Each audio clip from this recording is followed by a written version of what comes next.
রাসূলুল্লাহ যেই খিমার ভিতরে ছিল, যেই তাঁবুর ভিতরে ছিল, চলে গেলাম।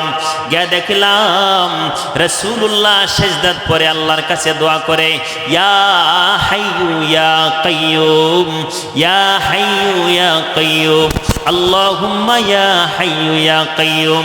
সাহাবী বলেন, আমি যুদ্ধের ময়দানে চলে গেলাম। অনেকক্ষণ পরে আবার যখন রাসূলের দরবারে আসলাম, আয়েশা দেখি রাসূল সিজদাত পড়া কাঁদতে আছে। আল্লাহুম্মা ইয়া হাইয়ু ইয়া কাইয়ুম, আল্লাহুম্মা ইয়া হাইয়ু ইয়া কাইয়ুম। আল্লাহর নবীর সাহাবী আলী রাদিয়াল্লাহু তাআলা বলেন, এ সাহাবীদের দল, আল্লাহর নবীর এই দুয়ার বরকতে 313 জন সাহাবী 1000 বেঈমানকে পরাজয় করে ওই সময় সাহাবীরা বিজয় অর্জন করছে। শুধু তাই না, আল্লাহর নবীর সাহাবী আবু হুরায়রা রাদিয়াল্লাহু তাআলা আনহু বলেন, সাহাবীরা শোনো, আল্লাহর নবী বলেন, তুমি যদি 5 ওয়াক্ত নামাজের পরে, কত ওয়াক্ত নামাজের পরে জোরে বলেন, আরো জোরে বলেন। আল্লাহর নবী বলেন, এ সাহাবীদের দল,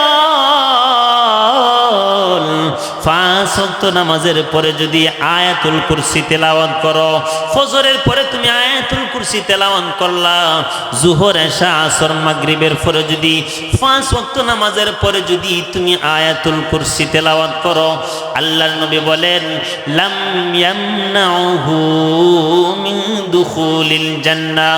আল্লাহর নবী বলেন, এ সাহাবীরে, 5 ওয়াক্ত নামাজের পরে যদি তুমি আয়াতুল কুরসি কে যদি তিলাওয়াত করতে পারো, আল্লাহর নবী বলেন, সাহাবীরে শুনো, তাহলে জান্নাতে আর তোমার মধ্যে শুধু একটা পর্দা, মরতে দেরি। আল্লাহ বলেন, জান্নাতের মেহমান আল্লাহ তোমাকে বানাইতে দেরি হয় না। তাহলে এই জন্য উলামায়ে কেরাম বলেন, 5 ওয়াক্ত নামাজের পরে আয়াতুল কুরসি তেলাওয়াত করনেওয়ালা নিঃসন্দেহে সে জান্নাতি। সুবহানাল্লাহ বলেন। কারণ রাসূল বলছেন, হাদিসে কি কোনো সন্দেহ আছে? তাহলে আয়াতুল কুরসি আমরা তেলাওয়াত করব তো ইনশাআল্লাহ, কথা কনা।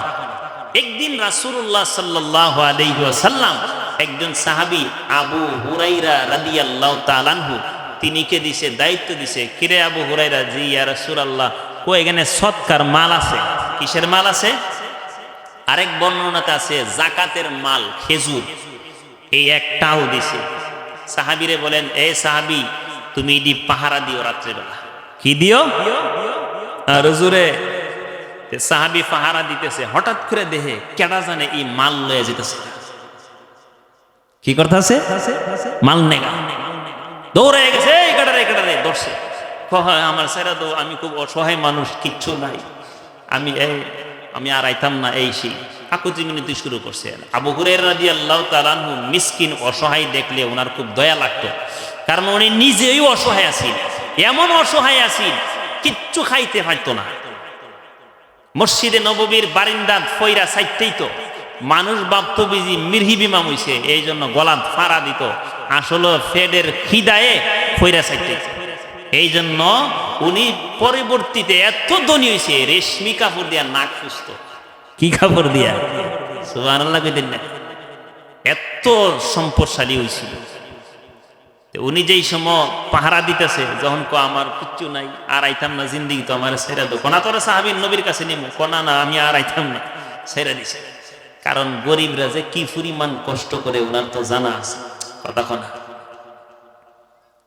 আবার গেছে সকালবেলা যখন রাসূলের সাথে দেখা হয়েছিল, রাসূল কো, কি রে আবু হুরায়রা, তোমার আই এই মন্দিরে কিতা করছো? সুর রে, ইয়া রাসূলুল্লাহ, সুর যে আইছি, আপনি কেমনে জানেন? আমি কি তোমার দায়িত্ব দিয়ে মনে করো ঘুমাই গেছি গা? সবতি আমি দেখছি। ইয়া রাসূলুল্লাহ, সে অসহায় মানুষ, আর বলছে কোনোদিন আইতো না, লেগে ছেড়ে দিছে। হে কালাম আজকে আইব, রাসূলের কথা কি মিথ্যা হইব? আরো জোরে পাহারা দিতেছে, হঠাৎ করে দেহে কুঞ্জুলি বইরা, মানে কুজ বইরা খেজুর লিয়ে বাগতাছে, দৌড়ে গেল। হে, তুই কইছ আইতে না, আবার আজকে আইলে খেললে কি? কহে দেহ না, আমি নিজেও অসহায়, আমার ছেলে মেয়ে একটাও খাইতে পারে না, কিচ্ছু রুজিও করতে পারছি না, আল্লাহর ওয়াস্তে ছেড়ে দাও, আমি কালাম আর খাইতাম না। তো উনি কো মায়া লাগছে, ছেড়ে দিছি। রসুল আমার পরের দিন জিঙ্গা কিতা করছো, কই ইয়া রাসূলুল্লাহ ইমন সিল্লি উঠছে, হেরে ছেড়ে দিছি। কো আজকেও আবার আইব। ওই সময় সাহাবী আবু হুরায়রা রাদিয়াল্লাহু তাআলা আনহু বলেন, আল্লাহর নবী বিশ্বনবী রহমাতুল লিল আলামিন এই কথা বলতে দেরি হইল, আমি আবু হুরায়রার বিশ্বাস হইতে দেরি হয়েছে না, কারণ নবীর মুখে বলে গেছে আসবে, অবশ্যই সে আসবে, ঠিক না ঠিক? আল্লাহর নবী সাহাবী আবু হুরায়রা রাদিয়াল্লাহু তাআলা আনহু বলেন, রাত্র যখন গনায় আসলো, আমি মাল পাহারা দিতেছি, খেজুর পাহারা দিতেছি, এমন সময় দেখি কে যেন সম্পদ নিয়ে চুরি করতেছি। দৌড়ায় গেলাম, ধরলাম। কে, তোমার পরিচয়, কোথায় থেকে আসলা? তুমি বলছো আর আসবা না, প্রত্যেক দিন শুধু বাহানা ধরো, কিন্তু তোমার মিথ্যা জবানের কারণে আজকা কইলাম ছাড়লাম না। সুবহানাল্লাহ, আজকা ধরে ছাড়তাম, আজকা তোমারে সারাসারি না, নবীর কাছে লয়ে যাও। কিন্তু আবু হুরায়রা রাদিয়াল্লাহু তাআলা আনহুর আরেকটা গুণ আছে, উনি এলেম পিপাসু। কি পিপাসু? এলেম পিপাসু, বুঝছেননি? মানে এলেমের লাগা পাগল। কিসের লাগা পাগল? আর আমরা সেই সম্পদের পাগল। আমরা কিসের পাগল? সম্পদের পাগল। এই জন্য খাইয়া না খায়া লিংটি দিয়া লঙ্গিটারে বুক করে বললা সিফাদা নিয়া কথা কনা। আমরা হইলাম সম্পদের পাগল, আর তারা ছিল এলেমের পাগল। এলেমের কি পরিমাণ পাগল ছিল, 24 ঘন্টা নবীর দরবার করে থাকত। সুবহানাল্লাহ বলে। উনি যদি শুনে কেউ উনারে এলেম শিখাইব, তাহলে কি মনে করেন বয়া থাকবো? কথা কোনা। ওই সময় সাহাবী বলেন, এরে চোরা, প্রথম দিন বললে আসবে না, আসলে দ্বিতীয় দিন বললে আসবে না, আসলে তৃতীয় দিন ওয়াদাবদ্ধ হইলে আসবে না, আজকেও কেন আসলে? আজকা কোনোভাবেই সারাসারি নাই, আল্লাহর নবী বিশ্ব নবীর দরবারে তোমাকে নিয়ে যাব। এমন সময় সুর ডেকে বলেন, এরে আবু হুরায়রা, তোমাকে আমি একটা এলেম শিখাই দিব, একটা মাসালা শিখাই দিব। একটা মাসালা যদি তুমি শিক্ষা দেয়, তুমি এর বিনিময়ে আমাকে ছাড়বা কিনা বলো। আবু হুরায়রা বলেন, এরে সূরা ব্যক্তি, তোমার কি আবার কি মাসালা জানা আছে, কি এলেম তোমার ভিতরে আছে বলো। এমন সময় সুর ডেকে বলেন, এরে আবু হুরায়রা, তুমি যদি ঘুমাইতে যাও, তুমি তোমার বিছানার মধ্যে যাও, আর যদি ঘুমাইবার শুরুতে যদি আয়াতুল কুরসি তিলাওয়াত করে ঘুমাইতে পারো, আল্লাহু লা ইলাহা ইল্লা হুয়াল হাইয়ুল কাইয়ুম, এই আয়াতখানা যদি তেলাওয়াত করে ঘুমাও, যতক্ষণ পর্যন্ত ঘুমায় থাকবা, ততক্ষণ পর্যন্ত আল্লাহর একজন নূরের তৈরি ফেরেশতা তোমাকে পাহারা দিতে থাকবে। আবু হুরায়রা রাদিয়াল্লাহু তাআলা এই এলেমটা পাইয়া এর ছেড়ে দিছে, কোজাই গেদা তোর থেকে শিক্ষা লাইছি। পরের দিন নবীর কাছে যখন গেছে, কিতা করছো? ইয়া রাসূলুল্লাহ, ছেড়ে দিছি।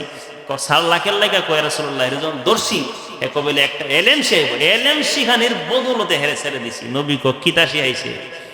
হ্যাঁ, ঘুমাইবার সময় বলে আয়াতুল কুরসি পড়লে একজন ফেরেশতা আমারে পাহারা দিব। নবী কথা সত্য, কিন্তু লোকটা কইলেন মৃত্যু। লোকটা কইলেন কি? এর অভ্যাস হলো মিথ্যা কথা বলা, কিন্তু আজকে বললাম সত্য কথা কয়েছে। লোকটারে চিনছুনি? ইয়া রাসূলুল্লাহ, চিনছি না তো। হের নাম হচ্ছে মিস্টার ইবলিস।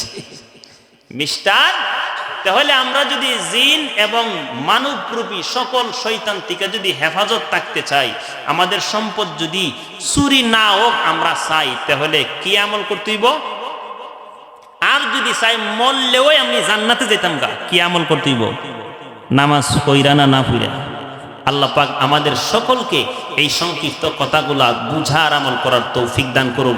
মরণ পর্যন্ত আয়াতুল কুরসিরে নিজের তাবিজ বানাইবার তৌফিক দান করুন। আমিন। ওয়া আখিরু দাওয়ানা আলহামদুলিল্লাহ। আসসালামু আলাইকুম ওয়া রাহমাতুল্লাহি ওয়া বারাকাতুহু। খুব সুন্দর আলোচনা করতেছিলেন।